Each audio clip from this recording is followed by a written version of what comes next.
우리는 자기를 위해서 쓰는 거를 못해. 해봤던 적이 없어. 자기를 위해서 1,000원도 써봤던 적이 없어. 1,000원도 벌벌벌벌 떠는 분들이 많아. 내가 그렇게 얘기했는데도 1,000원도 벌벌, 여기 많을 거야. 1,000원도 벌벌벌벌 떠는 분들이. 내가 이걸 언제 아느냐 하면은 내가 할머니들이랑 성지순례를 가보면 알아요. 성당에서 이제 한 할머니들 30분이랑 성지순례를 가잖아요. 인천공항에 딱 나타날 때 보면은 처음에 몰라봐요. 성당에서 보던 할머니랑 인천공항에서 보는 할머니랑 너무 달라. 선글라스 딱 끼고 스카프 목에 딱 두르고 돈을 얼마나 하는지 여기다 딱 돈가방 딱 차고 얼마나 멋있게 나오는지 몰라요. 그래갖고 이제 딱 파리행 비행기를 타죠. 그럼 막 가슴이 벌렁벌렁 거리죠. 드디어 내가 해외 성지순례 파리, 로마, 이스라엘을 가는구나. 그래갖고 딱 파리에 내리면은요, 가이드가 버스를 딱 갖고 나와요. 근데 되게 밤에 도착하거든요. 근데 딱 파리 시내를 지나가면은 파리는 직접 조명이 없어요. 다 간접 조명이야. 이렇게 밑에서 불을 쫙, 사람이요 직접 조명은 별로 기분이 안 좋은데 간접 조명은 은은한 게 좀 고상한 느낌이 들어요. 여러분들도 좀 고상하게 살고 싶으면 집에 직접 조명하지 말고 간접 조명 쫙 해놓으면은 딱 방에 들어가 보면은 집에 거실도 직접 조명하지 말고 밑에서 싹 쌓아올려봐. 기분이 그냥 와인도 마시고 싶고 춤도 추고 싶고 그렇거든. 근데 딱 파리를 가다 보면 딱 그렇거든. 그리고 그냥 한가운데 에펠탑이 30분마다 막 반짝반짝 불, 거기 막 뭐 네온 사인 막 하면은요 기가 막혀요. 가이드가 그래요. 여기 예술의 도시 오신 거 환영한다고. 내일 아침은 뷔페에서 식사를 하시고 오전에는 모나리자 미소를 보러 루브르 박물관을 갈 거라고. 그리고 건너편에 에펠탑이 있는데 에펠탑에 가서 사진 한 장 찍고 점심 식사하시고는 몽마르트 언덕을 올라갈 거다. 몽마르트 언덕을.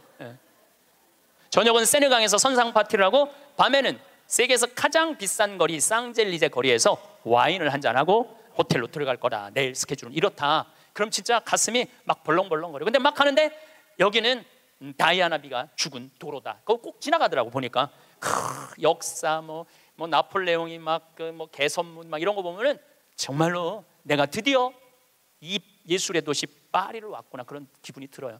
근데 호텔 도착 5km 전에 가이드가 딱 일어나고 또 이상한 말을 해요. 여긴 에티켓이 참 중요하다. 문을 열면 잡아주는 게 에티켓이고 여러 가지 얘기를 해요. 그런데 여러분들 내리면은 포터들이 가방을 여러분들 방에 갖다 줄 텐데 $1 팁을 주는 게 에티켓이다. 그리고 호텔에서 나올 때는 그 침대에다가 왜냐하면은 그 침대 청소하는 사람들은 월급이 없어요. 다 그 팁으로 사는 거예요. 다 이민자들이 하는 거니까 $1를 내려놓는 게 에티켓이다. 그 얘기를 딱 들으면은 할머니들이 이때부터 머리가 복잡해지기 시작하는 거야.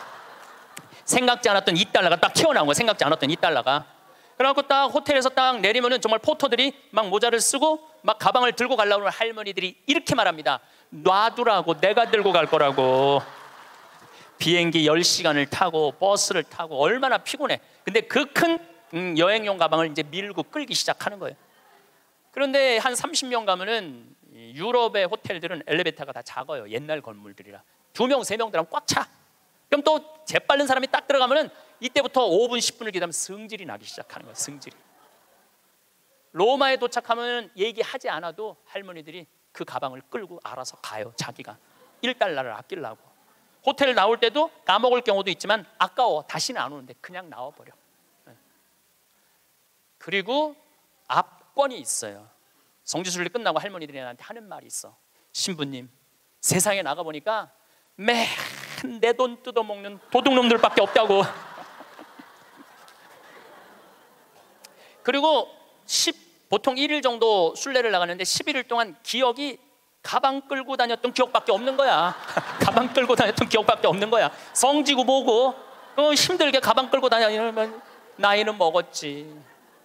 그럼 보통 여러분이 한 450만 원 내고 가는 성지순례예요. 450만 원. 그러면은 하루에 $2면은 10일이면 $20야. $20? 그게 뭐가 아깝다고. 그 $1 때문에 벌벌 떨면서 놔두라고, 내가 들고 갈 거라고. 그 무거운 가방을 그냥 $1 주고 땡큐 하면 얼마나 좋아. 그런데 문제는 자기를 위해서 1,000원도 써봤던 적이 없는 거예요. 450만 원 내고 갔으면 기분 좋겠으면 얼마나 좋아. 근데 써봤던 적이 없는 거예요. 그 여행 갔다 와도 즐거웠던 기억이 하나도 없어. 완전히 도둑놈들한테 사기당한 그런 기분이야. 성지순례 갔다 왔는데.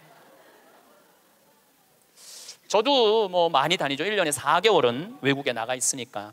이번에도 잠비아 끝나고 미국 교우들이 케이프타운, 희망봉, 아프리카 맨 끝에 거기 갔다 오고 싶다고 호텔 예약까지 다 예약해갖고 나하고 같이 갔어요. 케이프타운 호텔에 딱 가니까 진짜로 포터들이 가방 방번호 딱 찍어갖고 갖고 오더라고요. 나는요 그 사람들한테 돈 한 번도 아낀 적이 없어요. 오면 1달러 안 줘. 5달러 딱 줘요. 5달러 딱 주고 내가 한마디 하죠. 땡큐.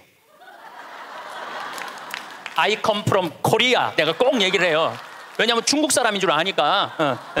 I come from Korea. 딱 그리고 5달러 주면은 눈이 이만해지면서 정말로 머리가 땅끝까지 닿도록. 그 사람들은 그걸로 먹고 사는 사람들이야. 이민자들은. 내가 나를 위해서 450만 원을 썼으면 그 이민자들한테 1달러, 2달러, 5달러가 아까워갖고 그거를 아끼려고. 도둑놈들이라고 그러고 사기꾼이라고 그러고. 그러니까 내가 그렇게 여유가 없는 거야. 마음의 여유가. 이번에도 애틀란타 강의를 마지막으로 했는데 호텔에서 한 4일 있었어요. 4일 있었는데 마지막 날은 거기다 내가 10달러 딱 놓고 썼어요. 편지. 그 사람 이민자야. 편지를 항상 써요. 저는 마지막에 Thank you, God bless you, I come from Korea. 딱 이렇게. 얼마나 좋아. 그거 쓴다고 내가 망하는 것도 아니고. 그 사람은 그걸 받음으로써 하루에 기쁨이 있잖아요. 내가 남에게 무언가를 나눠줄 수 있는 큰 기쁨, 주는 기쁨이 있어야 되는데 우린 끝까지 아껴. 근데 문제는 그걸 아껴갖고 정말 또 행복한 데 쓰면 좋은데 끝까지 아끼다가 죽어. 써보지도 못하고 죽는 분들 많아요. 써보지도 못하고 죽는 분들 많아요. 그러니까 이제 마지막에 죽을 때 뭐라고 그러냐면은 나는 억울해서 못 죽는다고. 나 한번 호강해 보려고 그랬는데 억울해서 못 죽는다고. 호강은 언제 하면 돼? 지금 하면 돼요. 제가 항상 드리는 말씀이지만 내 생일날 내 기억해주는 남편도 없고 자식도 없어. 냉면 먹으면서 눈물 뚝뚝 흘리면서 지질이 복도 없는 년, 냉면 사주는 인간 하나도 없고 내 생일에 왜 내 생일을 남이 차려줘야 돼? 내가 차려주면 되지. 그렇지 않아요?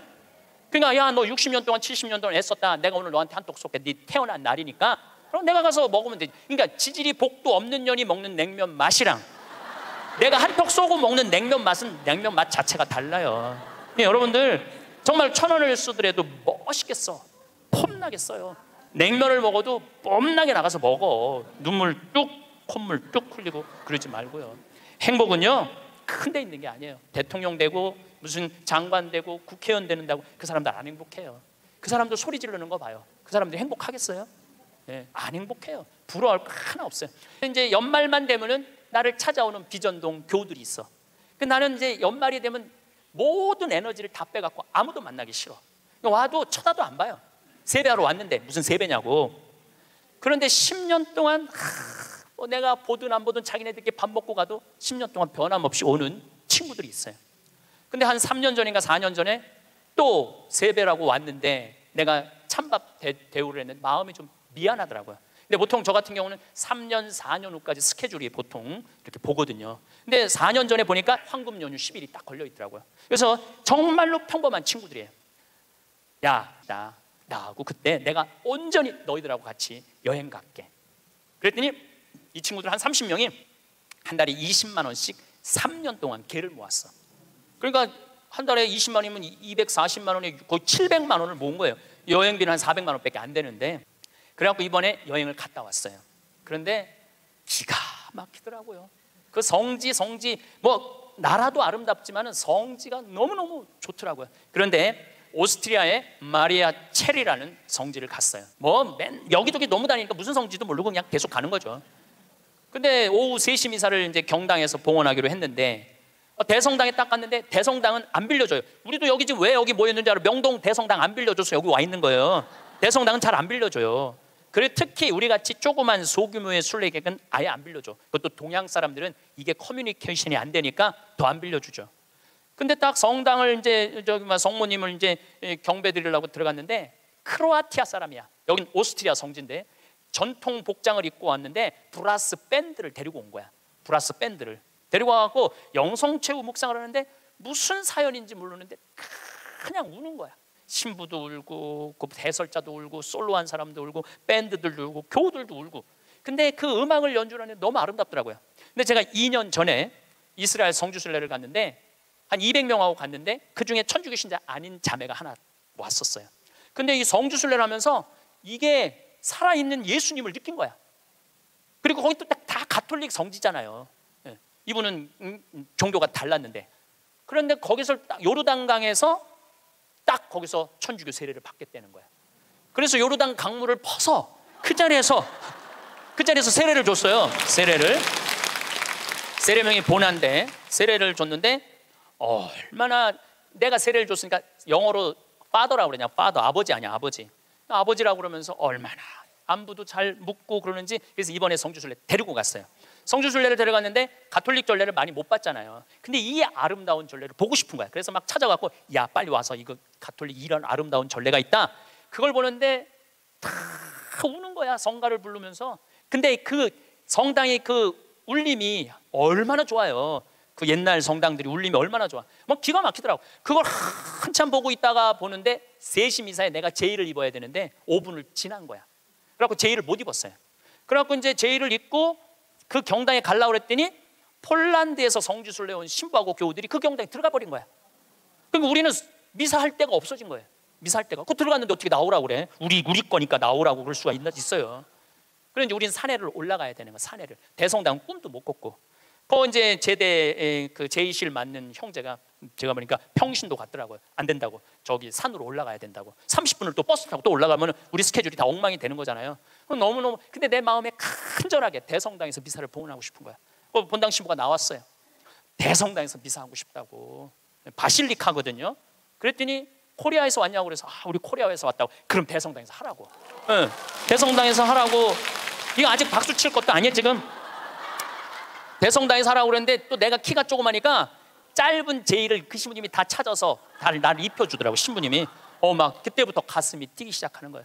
근데 그날은 이제 우리 부관장 신부님 미사 봉헌하는 때인데, 우리가 입당을 해갖고 성가를 하는데 이때부터 가슴이 미어지기 시작하는 거예요.